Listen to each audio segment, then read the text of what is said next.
Olá, hoje a gente vai dar uma olhada mais a fundo no capítulo 6 do livro Desvendando o Código Missional, do Ed Stetzer e do David Putman. É um material que tenta responder uma pergunta bem importante, né? Porque algumas iniciativas para alcançar gente fora da igreja funcionam e outras nem tanto. Exato. E a provocação central do capítulo é que talvez a resposta não esteja tanto nos métodos, nos programas, Na receita de bolo, digamos assim. isso, mas em algo mais profundo, nos valores que moldam os líderes.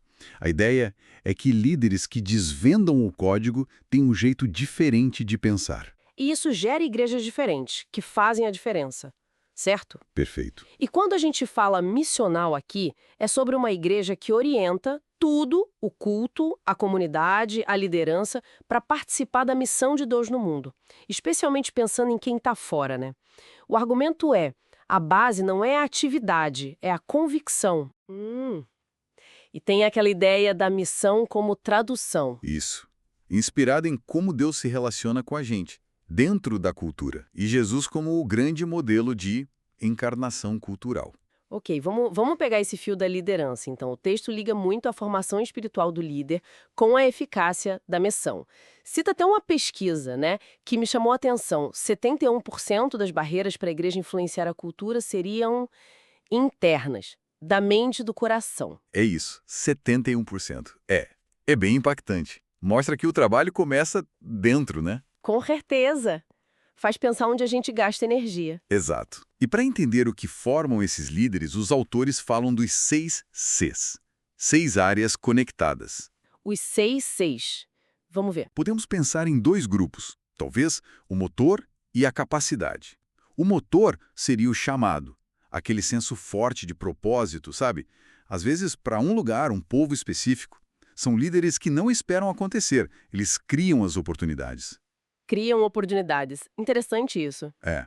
Depois, o compromisso, aquela dedicação intensa, pagar o preço mesmo, mas buscando equilíbrio, claro. E a coragem, Coragem para quê, exatamente? para tomar decisão difícil, proteger a unidade, romper umas barreiras que sempre aparecem. Entendi. Esse é o motor. E a capacidade? Aí entra o caráter, a influência que vem da integridade, né? O que se fala e o que se faz.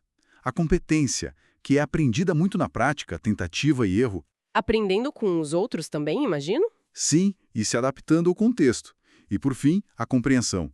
Buscar mentoria, ler, visitar outros líderes, aprender sempre para se manter relevante. Faz sentido. E essa formação toda do líder desemboca onde? O capítulo muda o foco para o discipulado, certo? Isso. E com um alerta, né? Que atrair multidão é uma coisa, formar discípulo é outra, bem diferente. Ah, sim. Um ponto crucial. O argumento é, para ter evangelismo eficaz, você precisa de discipulado eficaz. Não dá para separar. E como isso funciona na prática? Ele dá o exemplo da Set Free Church.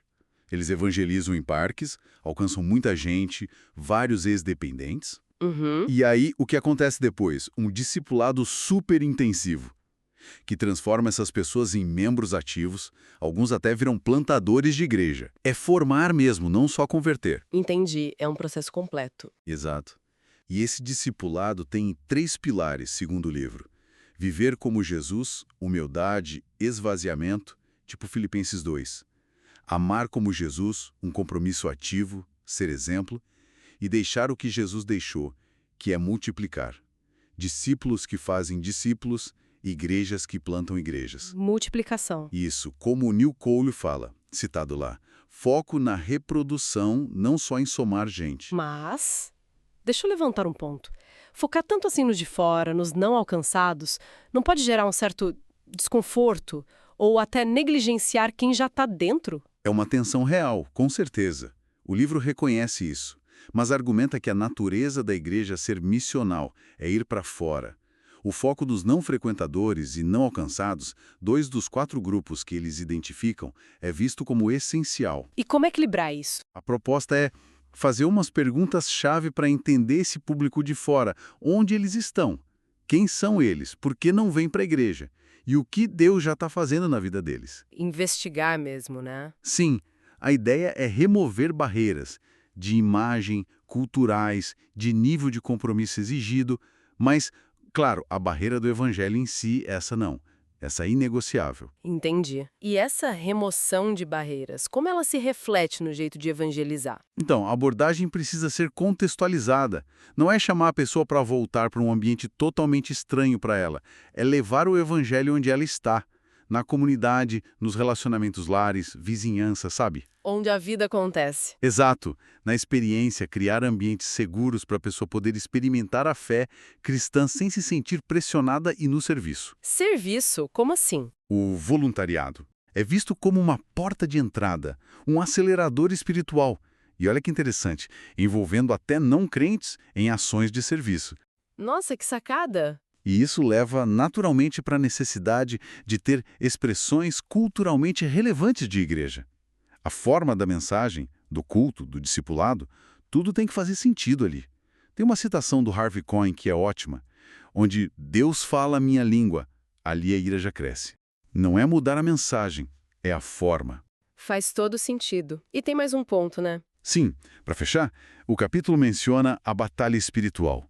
Reconhecer que existem barreiras espirituais, culturais, fortalezas mesmo, que se opõem à missão, e valorizar a oração para lidar com isso. Certo. Então, resumindo tudo, a grande lição parece ser que desvendar o código missional não é achar uma fórmula mágica. Não é copiar um programa que deu certo em outro lugar. É um processo que começa por dentro. Exatamente. Começa com a transformação de valores profundos. Isso alimentado pelo amor a Cristo e pela disciplina de olhar o contexto com olhos missionais e agir com fé. São os valores que moldam a mente e o coração, e aí sim levam a ações eficazes. Perfeito. A estrutura segue a essência, não o contrário. Isso deixa uma reflexão, né? Pensando nessa ênfase toda nos valores internos, na formação do líder, como será que a gente, como comunidade ou como indivíduo, pode avaliar se o nosso foco está mesmo na transformação desses valores que levam à missão? Ou se a gente está mais preso só em fazer atividades missionais, esperando que elas sozinhas resolvam? Fica aí para a gente pensar.